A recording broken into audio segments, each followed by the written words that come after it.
کمیل مہدی کو خوش آمدید کہتے ہوئے یہ سوال پوچھنا چاہتا ہوں. ویسے تو زبان خاموش ہے، کتنے سارے القابات آپ کے لیے ہیں، مگر ذرا یہ زحمت دیجئے قرآن کو. قرآن کس انداز سے آپ کو پکارتا ہے، پھر احادیث کس انداز سے فضائل و مناقب کا ذکر فرماتی جناب سیدہ کے لیے؟ بسم اللہ الرحمن الرحیم.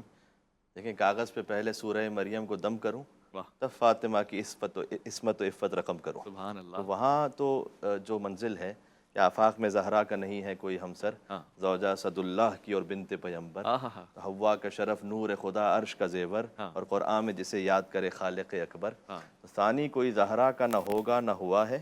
ہاں، حضرت زینب کو جو کہیے تو بجا ہے، وہ اللہ انہی کی اکبر، بیٹی ہیں. سبحان اللہ. ثانی زہرا ان کا ایک ثانیہ لقب ہے. زہرا. تو بہرحال سلام اللہ علیہ، ان پر درود و سلام ہو، کائنات کے رسول جن کے احترام میں بلند ہو. تو یہ بات تو سبھی جانتے ہیں کہ حضور مکرم ان کے احترام میں بلند ہوتے تھے. واجلسہ فی مجلسی ہی، اور انہیں وہاں بٹھاتے تھے جہاں خود تشریف فرما ہوتے تھے، اللہ اکبر. اور انہیں سونگتے تھے، استشمام فرماتے تھے، اور کہتے تھے کہ انی اشم رائحۃ الجنہ منہا، میں فاطمہ زہرا سے جنت کی خوشبو کو محسوس کرتا ہوں. اب یہاں کیفیت یہ ہے کہ ایک لمحے کے لیے تصور فرمائیے گا کہ ایک بزم ہو انبیاء علیہم السلام کی، جہاں 1,24,000 انبیاء ہوں، اور وہاں حضور مکرم بلند ہو جائے. اللہ اکبر، تو کیا حضرت آدم علیہ السلام وہاں بیٹھے رہیں گے یا وہ بھی کھڑے ہو جائیں گے؟ اللہ اکبر، سب کھڑے ہو جائیں گے. وہ انبیاء حضرت کے نوح سردار کھڑا ہے.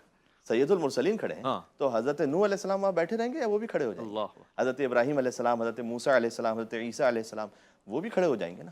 تو فقط ایک نبی کی اب بات نہیں ہے، 1,24,000 انبیاء گویا جس کے احترام میں بلند ہے، چونکہ حضور مکرم بلند ہے صلی اللہ علیہ وآلہ وسلم. تو کوئی سوچ بھی نہیں سکتا کہ جب حضور بلند ہو جائے تو کوئی اور بیٹھا رہے گا. تو یہ ہے فاطمہ الزہرا سلام اللہ علیہ، جن کا نام ہے فاطمہ لأن اللہ تعالیٰ فتمہا و محبیہا من النار. اللہ سبحانہ وتعالیٰ نے انہیں ان کے محبوں کو آتش جہنم سے آزاد رکھا ہے، اس لیے ان کا نام فاطمہ ہے. زہرا یعنی نور عطا کرنے والی، روشنی دینے والی.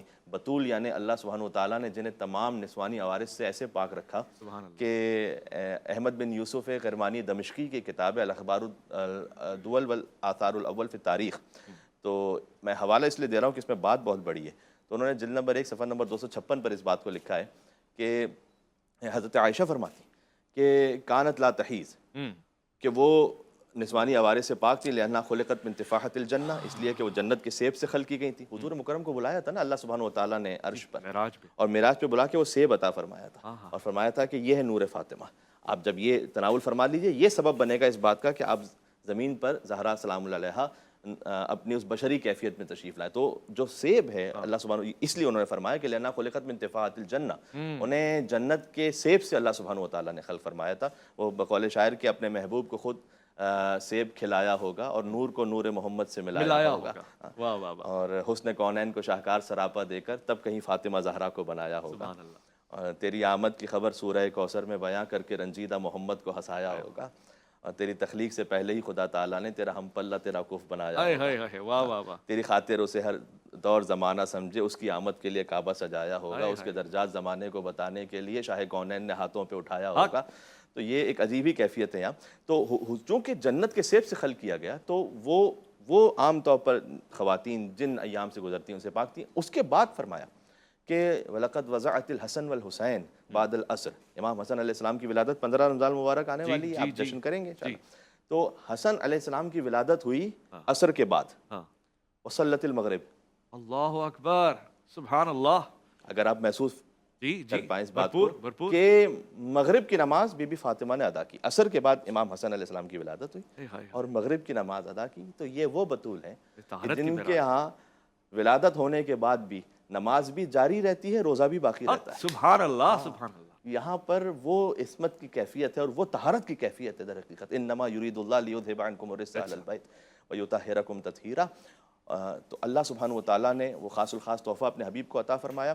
اور جب حضور مکرم ان کے لیے احترام میں بلند ہوتے تھے تو استشمام بھی فرماتے تھے، اور ساتھ میں انہیں بوسہ لے کر اپنے مقام پر بٹھاتے تھے.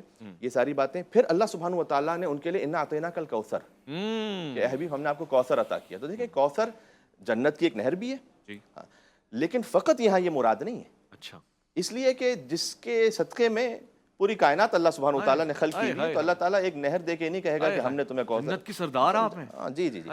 تو یہاں کوئی بہت بڑے تحفے کی بات ہو رہی ہے جس کا قرینہ ہے اگلی آیت میں فَصَلِّ لِرَبِّكَ وَانْحَرْ إِنَّ شَانِئَكَ هُوَ الْأَبْتَرُ. آپ کا دشمن بے اولاد رہے گا، بے نام و نشان رہے گا. یعنی ہم نے آپ کو ایک ایسی شے عطا کی ہے کہ وہ جب آپ کو عطا ہو گئی ہیں تو اب آپ کی نسل جاری و ساری رہے گی. تو دنیا میں کون سا کونا ایسا رہ گیا جہاں سادات کرام نہ پہنچے ہوں, جہاں نسل رسالت توسل فاطمۃ الزہرا سلام اللہ علیہا مظالم کے بعد, اتنے مظالم کے بعد, اتنے قتل و غارت کے بعد, اتنے ظلم کے بعد وہ ان کے ذریعے سے آگے بڑھی, اور بی بی فاطمہ سلام اللہ علیہا کے ذریعے سے. اچھا, یہاں تکاثر اور کوثر یہ دو لفظ ہیں دونوں قرآن میں.